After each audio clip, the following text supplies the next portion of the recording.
nuestro canal de YouTube de la Asociación Unificada de Guardias Civiles. Bienvenidos, bienvenidas a nuestras redes sociales. Mi nombre es Juan Fernández, soy el portavoz de AUGC.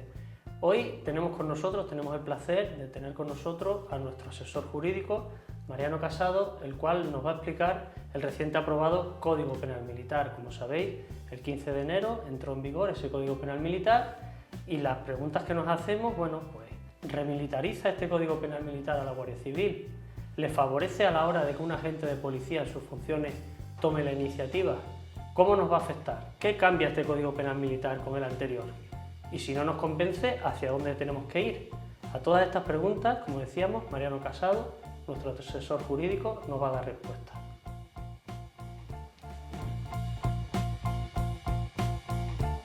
Buenas tardes, muchas gracias Juan por tu presentación.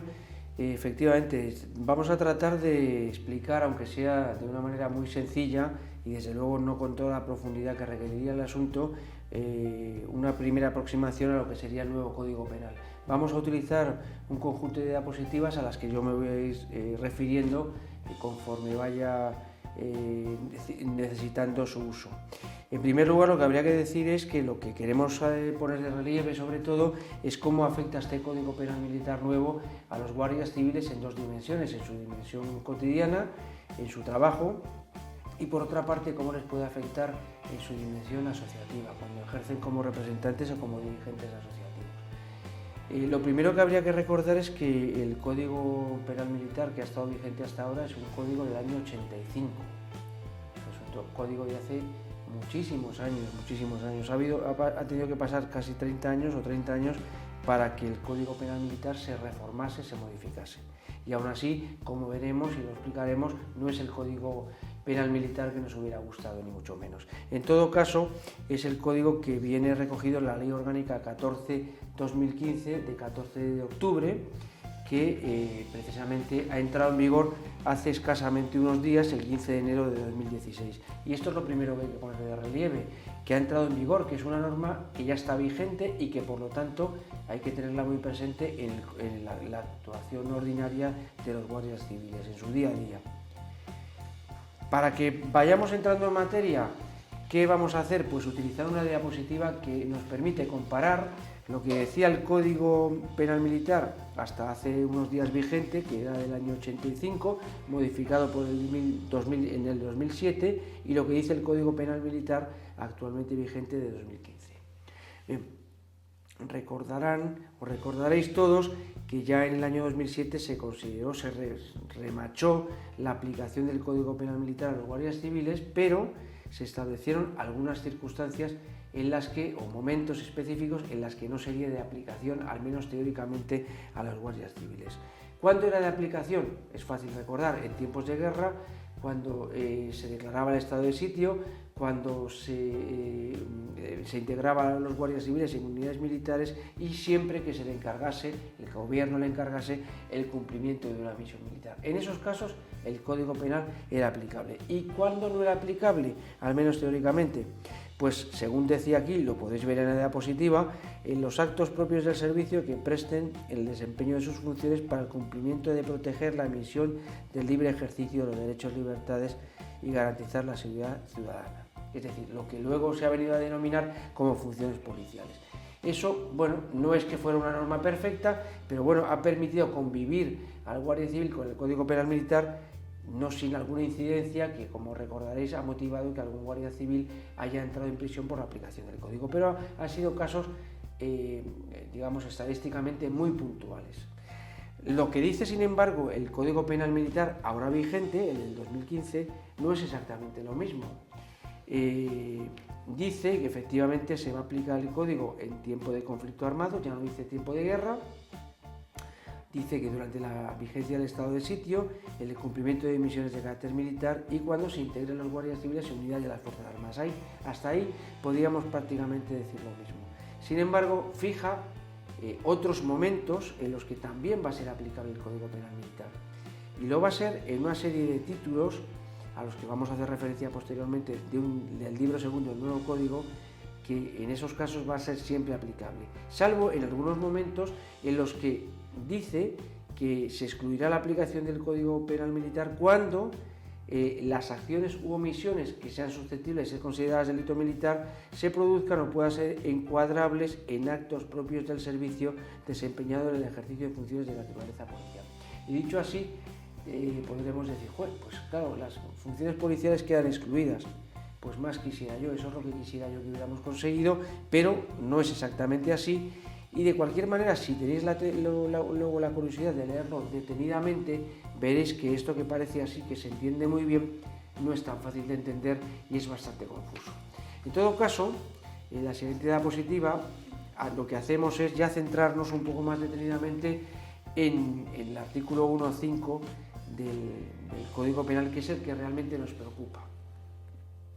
Y ahí veremos que, veréis en la diapositiva, en el margen superior izquierdo, que dice que en todo caso y siempre se va a aplicar el Código Penal Militar, aunque no estemos en tiempo de guerra, aunque no estemos en conflicto armado, aunque no sean misiones militares, ni estemos integrados en unidades de las Fuerzas Armadas, cuando nos refiramos a delitos como es el de sedición militar, insulto al superior, desobediencia, abuso de autoridad, acoso sexual o laboral. Estos son delitos muy importantes porque ya veréis luego que son los que van a configurar de forma más inmediata la aplicación directa a los guardias civiles. Por lo tanto, insisto, en esos casos siempre se va a aplicar el Código Penal Militar a los guardias civiles.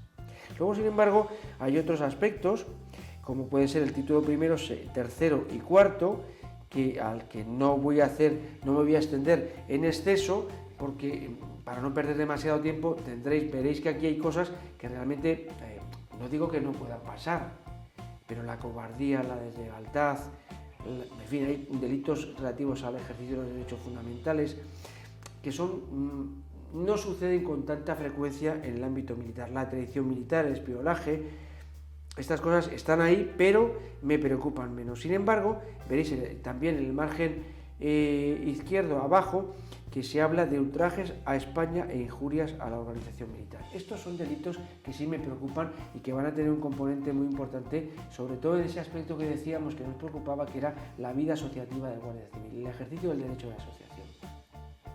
Bien, pues pasaríamos a otra diapositiva para poneros un ejemplo, porque entiendo que lo mejor para entender esto, que es confuso, yo creo que es muy confuso, lo mejor es poner algún ejemplo. Y como no tenemos ninguna sentencia por la proximidad de la entrada en vigor que aplique el nuevo Código Penal Militar, sí podemos hacer referencia a alguna sentencia reciente que aplicaba el antiguo, pero que puede estar muy en conexión con la situación actual que se presenta a partir de la entrada en vigor del Código Penal Militar.